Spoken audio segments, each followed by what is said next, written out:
Bismillahirrahmanirrahim. Assalamualaikum warahmatullahi wabarakatuh. Alhamdulillahirabbil alamin. Assalatu wassalamu ala asyrafil anbiya'i wal mursalin sayyidina Muhammad wa ala alihi wa ashabihi ajma'in, amma ba'd. Allahumma anfa'na bima 'allamtana wa 'allimna ma yanfa'una wa zidna 'ilman yanfa'una. Rabbi shrah li sadri wa yassir li amri wahlul 'uqdatam min lisani yafqahu qawli. Allahumma la sahla illa ma ja'altahu sahla wa anta taj'alul hazna idza syi'ta sahla. Amin ya rabbal alamin.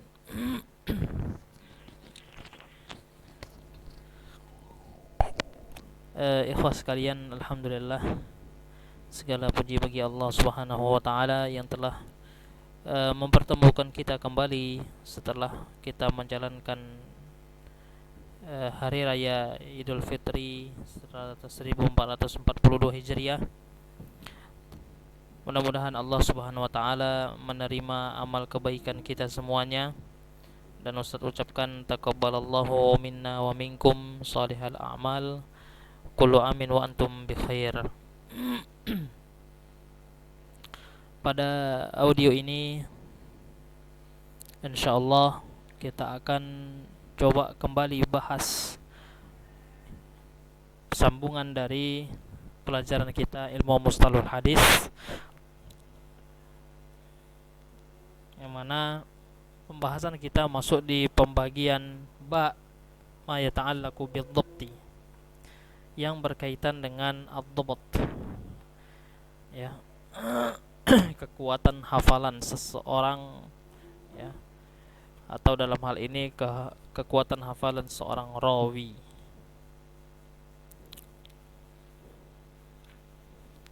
Setelah kita membahas tentang al-mardud, ya, hadis-hadis yang ditolak dengan sebab tercelanya seorang rawi, yang mana itu adalah pembagian yang kedua dari pembahasan al-mardud. Ya, jadi khabarul ahad, hadis itu bisa diterima dan bisa ditolak. Ya, hadis itu bisa diterima dengan beberapa syarat, ya, dan ditolak juga dengan, ya, ketentuan-ketentuan yang telah kita pelajarin. Ketentuan pertama, alhamdulillah kita telah selesai tentang sebab terputusnya, sebab tertolaknya sebuah hadis, ya, berkenaan dengan sanadnya, rantai sanadnya. Dan itu ada yang zahir dan ada yang khafi, ya. Jadi sebab terputusnya sanad itu ada yang sebabnya zahir, ada sebabnya khafi. Sebab zahir sudah kita bahas, yaitu tentang mu'allaq, mursal, mu'dhal dan munqati. Dan khafi itu sudah kita bahas juga, mudallis, ya, atau mudallas dan mursal khafi. Sekarang kita masuk di pembahasan sebab tercelanya seorang rawi. Sebab tercelanya seorang rawi itu juga sudah kita bahas, ya. Ada yang tercelanya seorang rawi karena kefasikan seorang rawi, ya. Kefasikan seorang rawi dia berkaitan dengan adalah, dengan keadilan, adil, adalah, ya. Adalah itu maksudnya adalah tentang kesolehan seorang rawi, ya, adalahnya.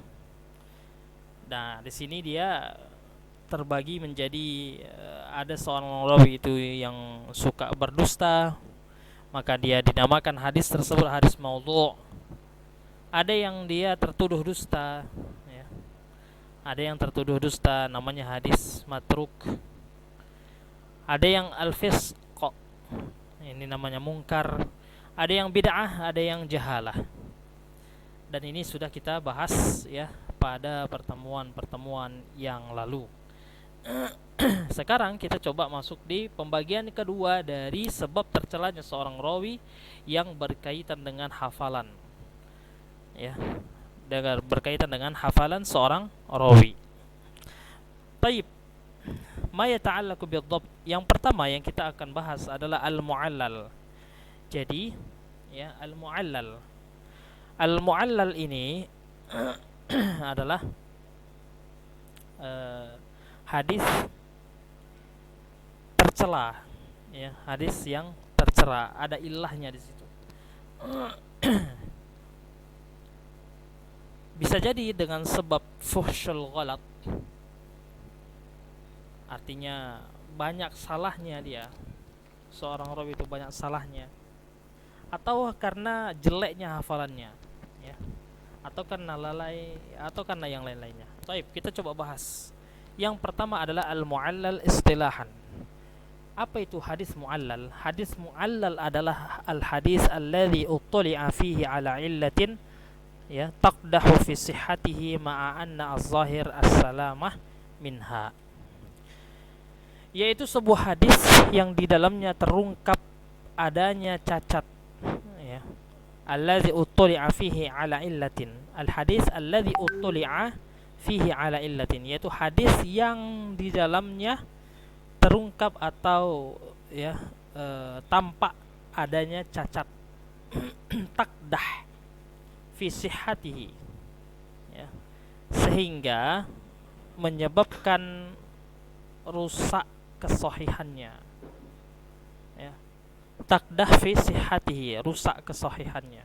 Ma'anna az-zahir as-salama minha, padahal secara zahir hadis itu terbebas dari cacat tersebut.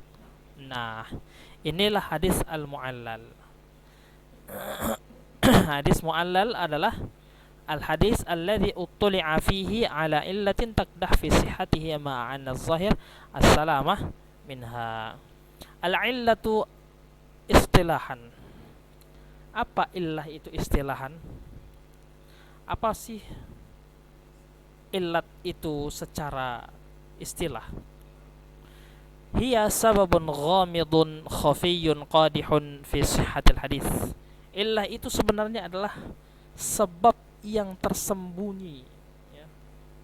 Sebab yang enggak nampak, tersembunyi. Qadihun fi sihhatil hadis, yang membuat rusak kesahihan hadis. Syurutul illah, apa syarat-syaratnya? Syurutul illah adalah al-ghumud wal khafa. Yang pertama adalah ada ketidaktransparan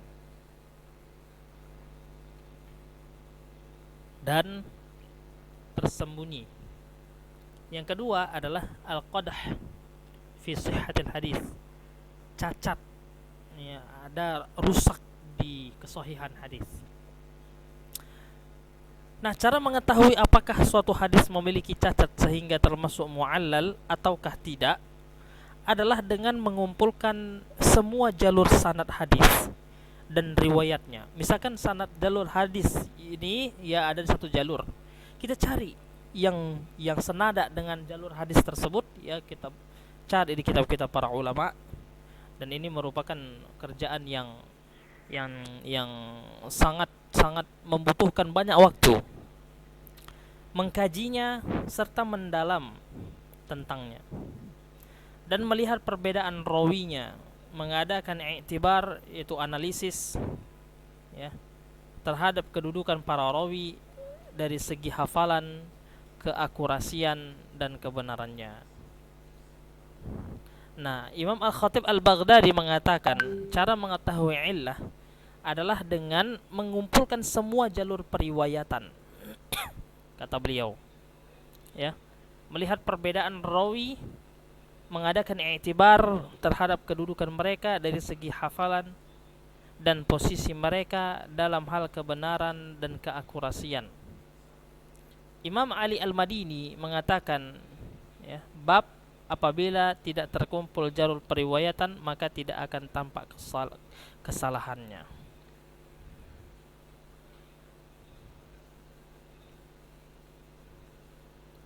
Nah, ini adalah illah.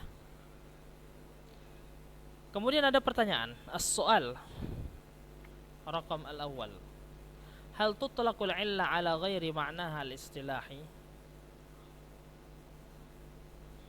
Jadi ada pertanyaan, ya.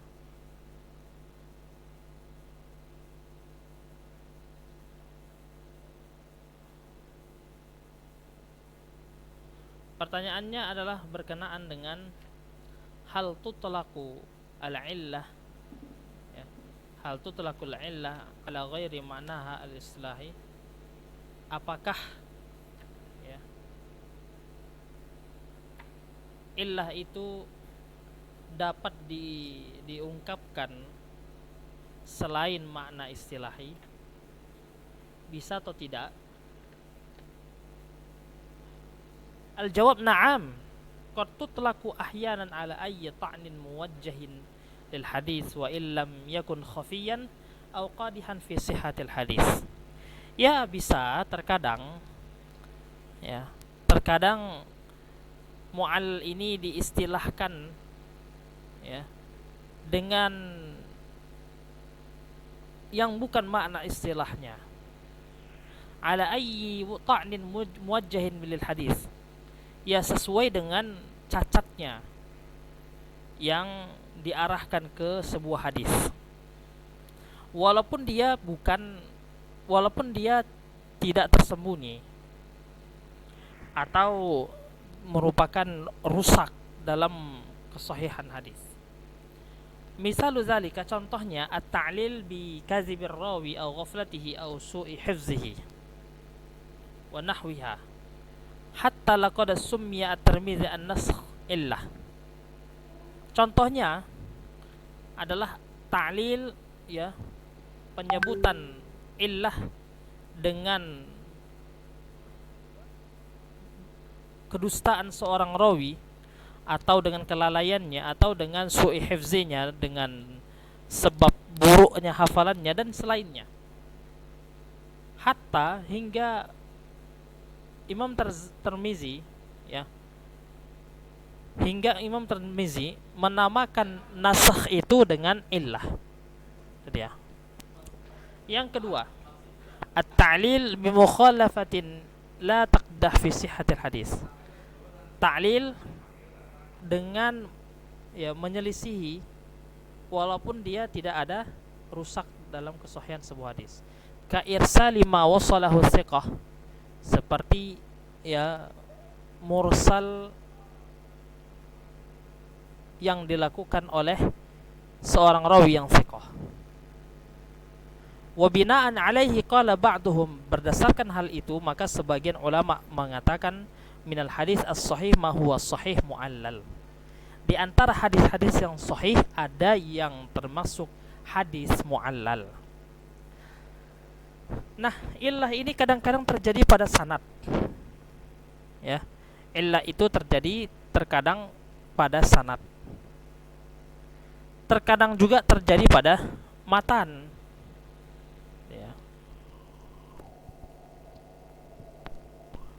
Seperti dalam contoh hadis yang diriwayatkan oleh Imam Ibnu Qutaybah bin Sa'id, telah menceritakan kepada kami Abdus Salam bin Harb al-Mala'i dari Al-A'mash dari Anas, dia berkata, kana Nabi SAW idza arada al-hajata, ya, idza arada al-hajah lam yarfa' thawbahu hatta yadnu min al-ard.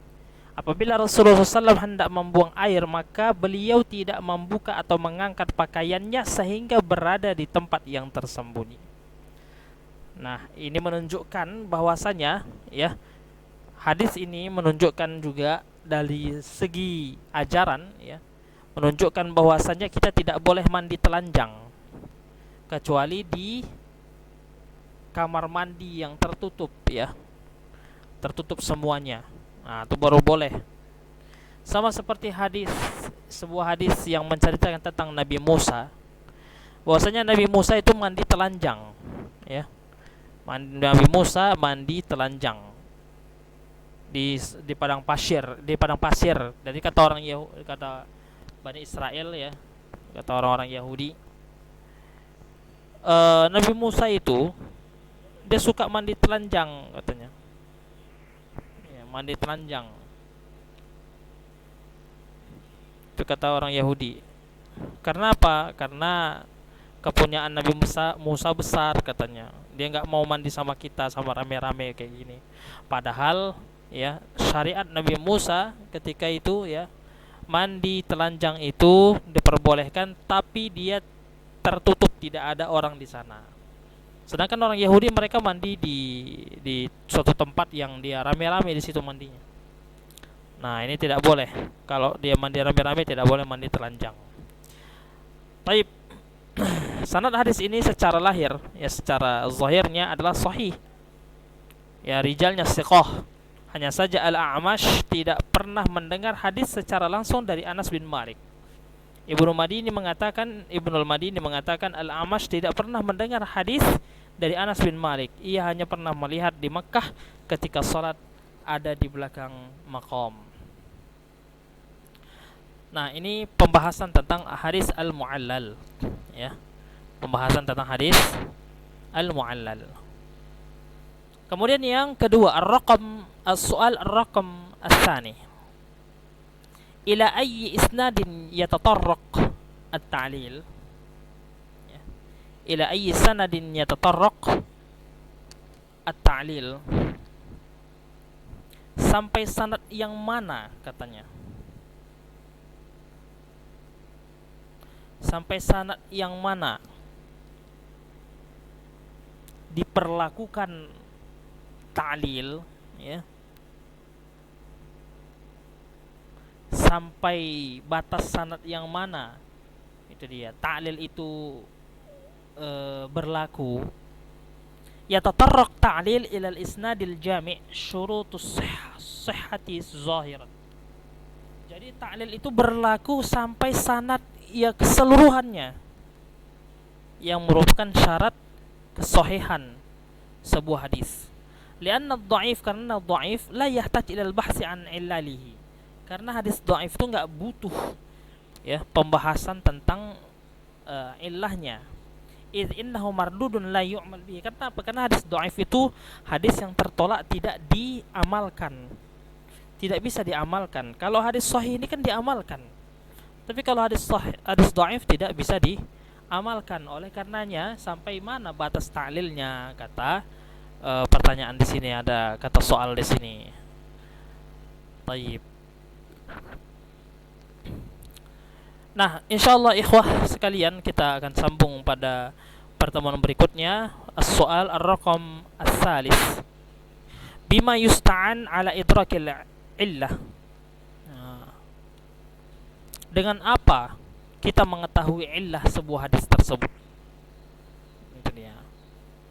Bi'iddati umurin minha. Oh, banyaklah. Dengan yang pertama adalah menyendirinya seorang rawi. Kemudian mukhalafatu ghairihi lahu. Ada sanad yang lain, jalur sanad yang lain yang menyelisihi dia. Kemudian qara'inu ukhra tandammu ila ma sabaq. Kemudian ada qarinah yang lain, ya. Hubungan jalur sanad yang lain yang mengumpulkan hal tersebut, gitu ya. Nah,